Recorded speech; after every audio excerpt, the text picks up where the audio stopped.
Hi வணக்க நண்பர்களே. நம்மளோட தோட்டம் அன்னைக்கு தான் உங்களுக்கு வீடியோ போட்டிருந்தேன். இன்றைக்கி ஃபர்ஸ்ட் டைம் சரி ஓகே காய்கறி எல்லாம் இருக்குதுன்னு சொன்னாங்கன்னு சரி போய் பார்க்கலான்ட்டு போனேன். புடலஞ்செடியெல்லாம் பூ விட்டுருந்துச்சுங்க. 4-5 கொடி இப்போ மேலே ஏறிடுச்சு நல்லாவே.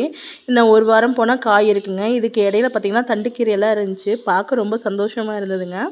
அப்படியே வந்தோம்னா கீழே வெங்காய நாற்றெல்லாமே கூட ஓரளவுக்கு வந்துடுச்சுங்க பார்க்குறதுக்கு. சரி அன்றைக்கி வச்சுட்டு போனோம் இல்லையா, அதுக்கப்புறம் இப்போ தான் வரேன். நிறைய பீக்கஞ்செடியில் பீக்கங்காய் நிறைய இருந்துச்சுங்க. இவ்வளோ சின்ன கொடியில் இவ்வளோ காய்கறி இருக்குமாங்கிறது எனக்கு டவுட்டு தான். ஆனால் பார்த்திங்கன்னா பிஞ்சு இடம் இல்லாமல் எல்லா இடத்துலையும் பிஞ்சு வச்சுருந்தேங்க. கீழே மேலே தலைவில் எல்லா இடத்துலையுமே காய் பார்த்திங்கன்னா நிறையா இருந்துச்சு. ஆனால் இதில் என்ன வருதுன்னு பார்த்திங்கன்னா நிறைய பிஞ்சு பார்த்திங்கன்னா அழுகி போயிருந்துச்சு. அதுக்கு என்ன காரணம்னு தெரியல.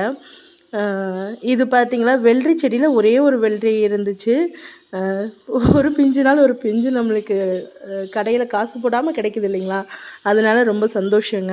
அங்கே பாருங்கள் காய் வந்து பார்த்திங்கன்னா பிஞ்சு வந்து குட்டி குட்டி பிஞ்சுலேயே அழுகி போயிடுது. இதுக்கு என்ன காரணம்னு எனக்கு தெரியல. உங்களுக்கு யாராவது இதுக்கு என்ன பண்ணால் அந்த பிஞ்சு அழுகி போகாமல் இருக்குன்னு சொல்லுங்கள். மனசு ரொம்ப கஷ்டமாக இருக்குது. இந்த மாதிரி பிஞ்செல்லாம் அழுகி போகிறத பார்க்குறப்போ ரொம்ப வருத்தமாக இருக்குது. இது நல்லா வரும்னு சொல்லி தானே நம்ம கொண்டே வச்சுருக்கோம். ரொம்ப நாள் ஆச்சு எனக்கு காய்கறியெல்லாம் வச்சுருந்து. இப்போ மறுபடியும் வைக்கிறதுனால எனக்கு இதுக்கு என்ன பண்ணணும்னு எனக்கு தெரியல. ஒரு 3 கொடியில் பார்த்திங்கன்னா ஒரு கொடி ஃபுல்லாக பார்த்திங்கன்னா பிஞ்சு பூரா காஞ்சு தான் இருந்துச்சு. என்ன ரீசன்னு எனக்கு சுத்தமாகவே தெரியல. இதுக்கிடையில் நம்ம அந்த முள்ளங்கி காலிஃப்ளவர் எல்லா நாற்று விட்டுருந்தீங்க இல்லைங்களா, எல்லா நாற்றுமே நல்லா பெருசாக வந்துருச்சுங்க. கத்திரி நாற்று எல்லாமே நாற்று பெரியதாக வந்துருச்சு. நம்ம போயிட்டு க்ரோ பேக்கில் எடுத்து வைக்கணும். அதுதான் பண்ணணும். அடுத்து வெண்டை செடியிலேயும் நிறைய பிஞ்சு வச்சுருந்ததுங்க. ஒரு 10-12 செடி இருக்கும். களை எடுத்து விடலான்ட்டு இருந்தேன். நிறைய செடி இருக்குது. களைச்சி விடலான்னு பார்த்தா எல்லா செடியிலையுமே காய் இருந்துச்சு. ரொம்ப சந்தோஷமாகவும் இருந்துச்சு. பரவாயில்லையே, 1 மாதம்தான் ஆகுது, அதுக்குள்ளே இவ்வளோ பிஞ்சு வச்சிருச்சே, நல்லா இருக்குது, பரவாயில்ல.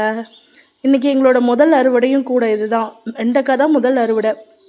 ரொம்ப சந்தோஷமாக இருந்துச்சு. ஆனால் இதில் என்ன கொடுமைன்னா வீடியோ கடைசியில் சொல்கிறேன் இருங்க. தண்டுக்கீரை இருந்துச்சு, செங்கீரை இருந்துச்சு. நமக்கு தக்காளி நாற்றெல்லாம் வந்து அப்படியே பந்தல் போட்டிருக்க மாதிரி மேலே செடி எடுத்துவிட்டால் காய் நல்லா போகும். கீழே வெய்ய காலங்கிறதுனால வெம்பி போயிடுன்னு சொல்லி சின்ன சின்னதாக மூங்கல் கச்சியில் வச்சு கட்டியிருந்தோம். தக்காளி நாற்றுலேயும் பார்த்திங்கன்னா பூ நிறைய வச்சுருந்துச்சு. அந்த நாற்றுலையெல்லாம் பார்த்திங்கன்னா ஒரு மாதிரி முருளியாக வந்திருக்கு. அது என்ன காரணம்னு எனக்கு தெரியல. நிறைய செங்கீரையெல்லாம் வந்திருக்குதுங்க. வேணுங்கிற அளவுக்கு பறிச்சுக்கலாம்.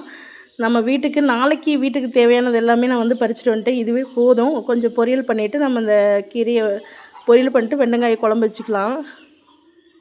ரொம்ப சந்தோஷமாக இருந்ததுங்க. இங்கே தாங்க ட்விஸ்ட்டு, வெறும் எறும்பு, அவ்வளோ எறும்பு இருந்துச்சுங்க. என்ன பண்ணுறதுன்னு எனக்கு தெரியல. இந்த எறும்புக்கு ஏதாவது வழி இருந்தால் சொல்லுங்கள். 2வது அந்த பீக்கங்காய் செடியில் அழுவி இருக்குது, அதையும் பாருங்கள்.